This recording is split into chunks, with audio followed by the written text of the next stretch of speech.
Tax लावल्यानंतर सरकारकडे काय पॉझिटिव्ह परिणाम होतो का निगेटिव्ह होतो, ॲट द सेम टाइम अर्थव्यवस्थेत काय परिणाम होतो, पॉझिटिव्ह और निगेटिव्ह, ह्या गोष्टी बघायच्या. टॅक्स.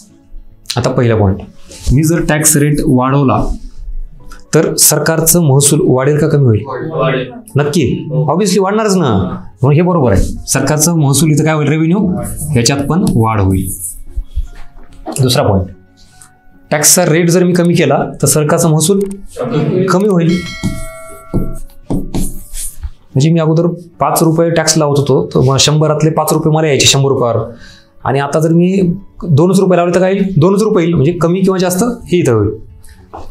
पहिला घटक, आता कर जर वाढवला सरकारचा महसूल वाढेल, इकडं काय होईल, अर्थव्यवस्थेत लोकांकडील पैशाचं प्रमाण वाढेल का कमी होईल?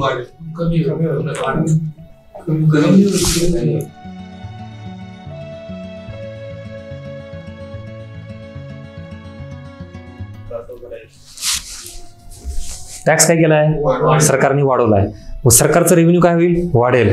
लोकांकडे पैसा कमी होईल ना.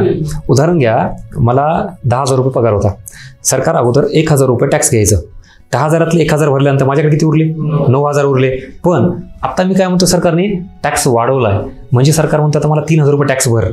मग मी अगोदर 10,000ला 1,000 रुपये टॅक्स भरायचो, 9,000 माझ्याकडे उरायचे. आता मी 10,000रातले 3,000 रुपये सरकार टॅक्स भरतो, माझ्याकडे किती उरत आहेत, 7,000.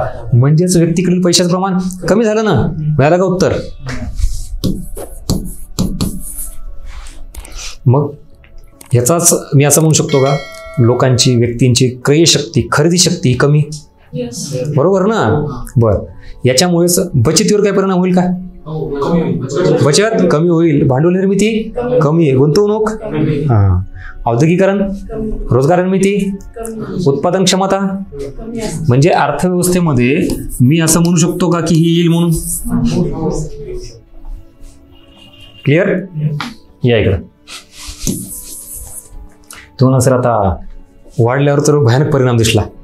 म्हणजेच तुम्ही आता ह्याला ॲग्री आहेत का सांगा, की सरकारने जर टॅक्सचे रेट वाढवले तर अर्थव्यवस्थेवर नकारात्मक परिणाम होतो, राईट? हां.